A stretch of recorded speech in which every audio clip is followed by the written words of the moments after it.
Bienvenidos y bienvenidas a una nueva edición más de esta entrevista en el programa Sucesos. Agradecemos mucho nuevamente a la One Plus TV por esta oportunidad que nos da y le doy la bienvenida a Jorge Cáceres, ¿no? Él es el coordinador del Frente de Defensa Petrolera Ecuatoriano. En primer lugar, Jorge, si es tan gentil, nos explica de qué se trata este frente, quiénes lo constituyen, por favor. Eh, buenas tardes, buenos días a la audiencia y a usted, Vilma, un gusto saludarla. El Frente de Defensa Petrolero Ecuatoriano es una organización de la sociedad civil que se constituyó en agosto del 2020, preocupados ex dirigentes del sector petrolero y algunos profesionales por las políticas que estaba implementando el gobierno de Lenín Moreno. A partir de ahí se han ido incorporando diversos sectores sociales, académicos, profesionales, autoridades, etcétera, que consideran que es necesario establecer una suerte de resistencia civil a esta política neoliberal en el sector de hidrocarburos. Es decir, es una organización social sin fines de lucro que defiende intereses ciudadanos, eso es, ¿no?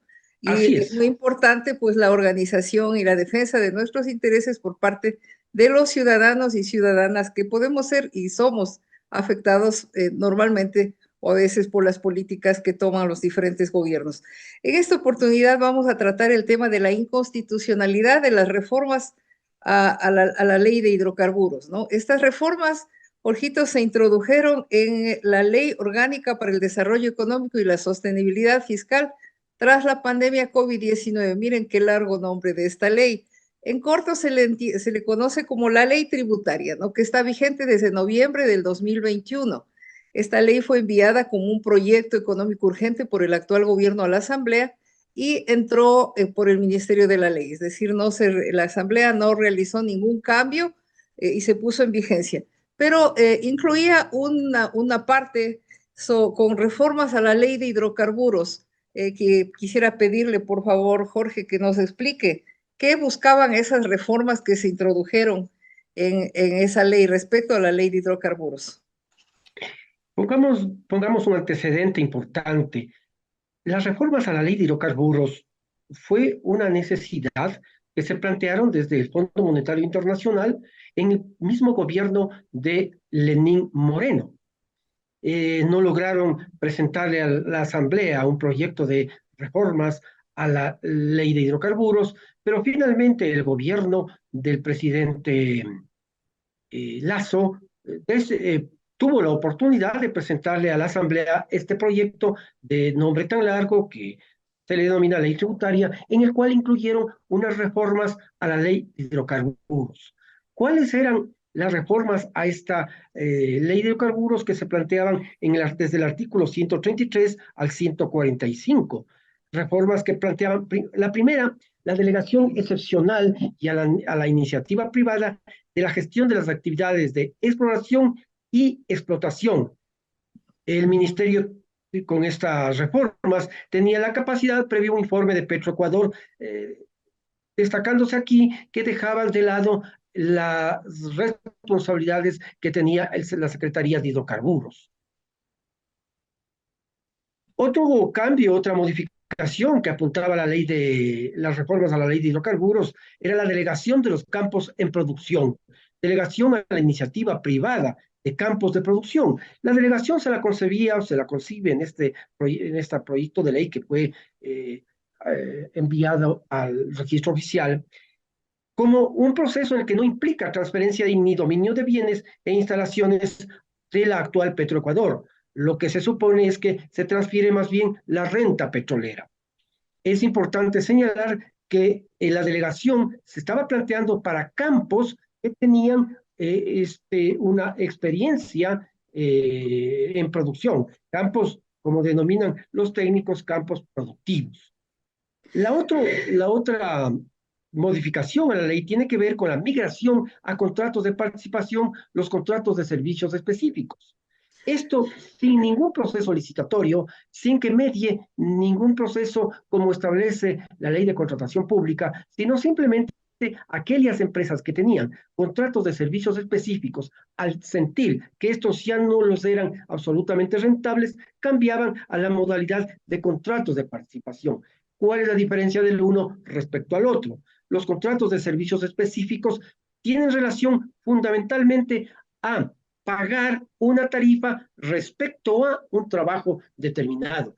Usted va a cambiar los focos de la casa, sobre eso le pago. Usted va a hacer perforación en un determinado pozo, sobre eso le pago. Va a hacer mantenimiento de los tanques de almacenamiento, sobre eso le pago. Por eso se denominan contratos de servicios específicos. Y en la industria petrolera, en la producción, existe un conjunto de actividades que pueden ser licitadas y que se paga versus una tarifa en la que se ponen de acuerdo después de un proceso licitatorio. En tanto que los contratos de participación, el pago ya no es solo por el trabajo específico que desarrolla, sino se le paga con una parte de crudo. De tal manera que el beneficio evidentemente es mucho más alto para las empresas que participarán, que serían acreedoras a estos nuevos contratos de participación, en la cual no solo se paga una tarifa, sino también se paga con una cantidad específica de crudo que luego se exportará y se convertirá en ingresos para la compañía. Aquí es Otro, muy importante, estimado Jorge, aclararle a la población, ¿no es cierto?, el hecho de que el petróleo es un recurso natural no renovable que nos pertenece a todos los ecuatorianos. ¿Qué quiere decir esto de que es un recurso no renovable? a ver, nosotros podríamos decir que los recursos naturales se dividen en no renovables y renovables. Los no renovables, el petróleo, el gas, los metales. Los renovables, el agua y el aire. ¿Qué significa lo uno y lo otro esta clasificación? Los renovables se van reproduciendo, el aire es permanente, el agua sigue surgiendo desde las vertientes, excepto que existan acciones concretas de obstáculos que impidan esto, pero siguen desarrollándose estos recursos, agua, aire, bosques. Pero el recurso petrolero perfora el pozo y ahí tiene una cantidad de petróleo en un saco, en una suerte de saco. Es como cuando usted va a comprar la leche, mi estimada Vilma. ¿Usted compra cuánto? 2 litros. Cuando se consume 8 tazas, se ha acabado la leche. Lo mismo sucede con el petróleo. En esta bolsa que está interna, en el interior de la tierra, hay una cantidad de X de petróleo y usted va sacándola. Una vez que ha sacado todo, ya no se renueva. Ya, Cierto es entonces que este petróleo la nos industria, pertenece a todos los ecuatorianos. Esto es muy importante eso es importante. reconocerlo y que la población conozca. El petróleo nos pertenece a todos los ecuatorianos y ha venido siendo explotado en el caso de Petroecuador, que es una empresa pública, ¿no? El beneficio de esa explotación nos sirve a los ecuatorianos para atender las necesidades de salud, de educación, de seguridad, de inversión pública. Pero ¿qué es lo que pretenden estas reformas que querían introducir o que pretendieron introducir en a la ley de hidrocarburos? El gobierno, empezando por el expresidente Moreno y luego continuando con el presidente Lazo, lo que pretende es que la renta, es decir, los ingresos por las ventas de este recurso de los ecuatorianos sean transferidas al sector privado. Este es el problema, ¿no es decir, dicen, no, no estamos privatizando porque los activos, es decir, los fierros del oleoducto siguen siendo de los ecuatorianos, del Estado, pero en cambio la renta pretenden transferirla al sector privado, las utilidades sin ninguna inversión de riesgo. Aquí viene el problema, esto es lo que pretende, ¿no es cierto? Es privatizar la renta del petróleo. Jorgito, entonces, ¿qué es lo que pasó con en la Corte Constitucional? Bien, estábamos señalando algunas de las reformas que se plantearon y que quiero decirles rápidamente algunas más. La de la exoneración de tributos de comercio exterior a las importaciones, la industrialización del crudo se puede hacer en el exterior. Este es un planteamiento que denotaba evidentemente una pérdida de soberanía para el país. Y la cesión y transferencia de derechos de derivados de los contratos para exploración y explotación. ¿Qué sucedió? La Corte Constitucional recibió entre otras, demandas de inconstitucionalidad de alrededor de 10 organizaciones y personalidades. Una de las organizaciones que presentó el 19 de mayo del 2022 fue el Frente de Defensa Petrolero, señalando que era inconstitucional las reformas a la ley de hidrocarburos. Impugnábamos la totalidad del decreto ley por la forma y fundamentalmente los artículos 133, 139 hasta el 144, que eran las reformas a la ley de hidrocarburos. Finalmente, la Corte Constitucional hizo un análisis muy pormenorizado de la ley que estaba en vigencia y observó que no existía unidad en la materia que se estaba tratando. Como usted conoce, los proyectos de ley de carácter urgente deben tratar una sola materia.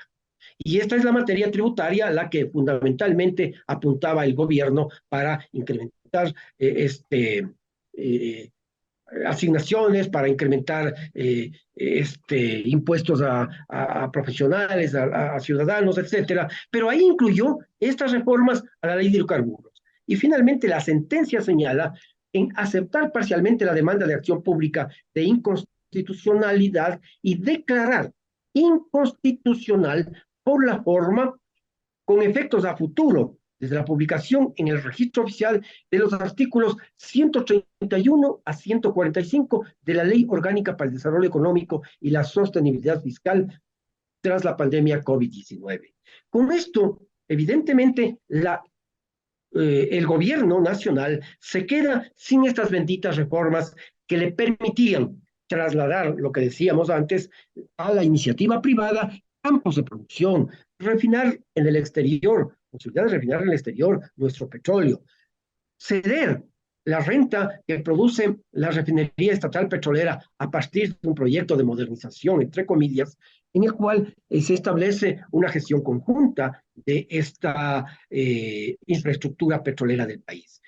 Por lo tanto, con la sentencia que se emitió el 28 de octubre de este año y que se espera su publicación en el registro oficial, el gobierno debe relanzar sus proyectos, ¿no es cierto?, de cesión, de privatización que tiene el país.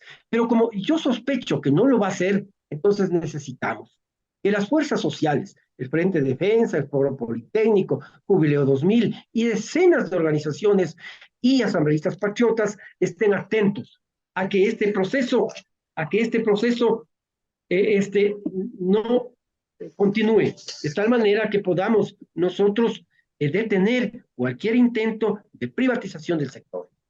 Es decir, lo que es importante, estimado Jorge, es explicarle a la población que al transferir rentas petroleras del Estado, el Estado es solo el administrador de nuestros recursos, de los ecuatorianos, pero si el Estado pierde rentas porque les entrega a favor de las empresas privadas, lo que sucede es que tiene menos ingresos y al no tener los ingresos suficientes, no puede atender las necesidades de educación, de salud.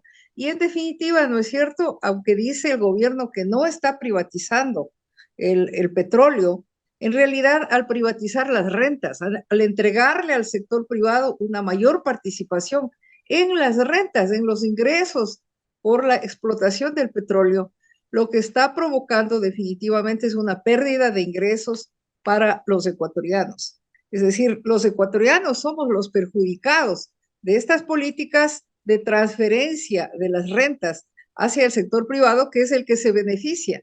Y por eso es que los ciudadanos y ciudadanas tenemos que defender nuestros recursos naturales, defender nuestras rentas petroleras para que se pueda contar con los recursos para atender las necesidades de educación, de salud, porque el gobierno dice que no tiene dinero, que no tiene recursos para atender las necesidades de la población. Pero en lugar de aumentar la participación en la renta petrolera, que es lo que debería hacer, reformar las leyes, pero para que aumente la participación en la renta petrolera, porque si hay espacio para hacerlo, quisiera, estimado Jorge, que nos explique qué se podría hacer para aumentar la participación del Estado en la renta petrolera. Por ejemplo, revisar los costos de producción, ¿no es cierto? Es uno al que se les reconoce a las empresas privadas por la extracción del petróleo, del crudo.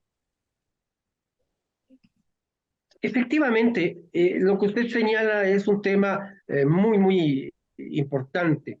Debemos partir de que quienes estamos en la defensa de los recursos naturales tenemos un sustento que es la Constitución de la República del Ecuador. El artículo 1 dice que los recursos naturales no renovables del territorio del Estado pertenecen a su patrimonio inalienable e irrenunciable e imprescriptible. Y el artículo 3.17 dice, los recursos naturales no renovables pertenecen al patrimonio inalienable e imprescriptible del Estado. ¿No es cierto? Por lo tanto, este es un patrimonio nuestro. ¿Qué tenemos? Respecto, por ejemplo, al tema de Sacha, consideramos que Petroecuador podría desarrollar un proyecto de 2.800 millones para incorporar la producción, las reservas de petróleo estimadas en 282 millones de barriles de petróleo.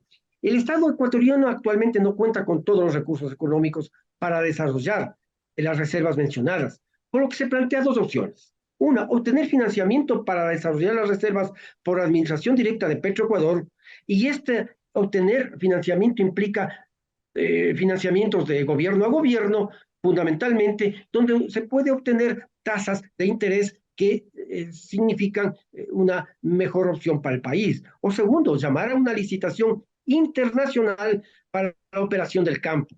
Debemos reconocer que Ecuador cuenta con experiencia respecto a los campos de producción del nororiente ecuatoriano con más de 50 años. Por lo tanto, no podemos desperdiciar, no podemos subestimar la capacidad técnica que tienen nuestros profesionales y obreros en Petroecuador.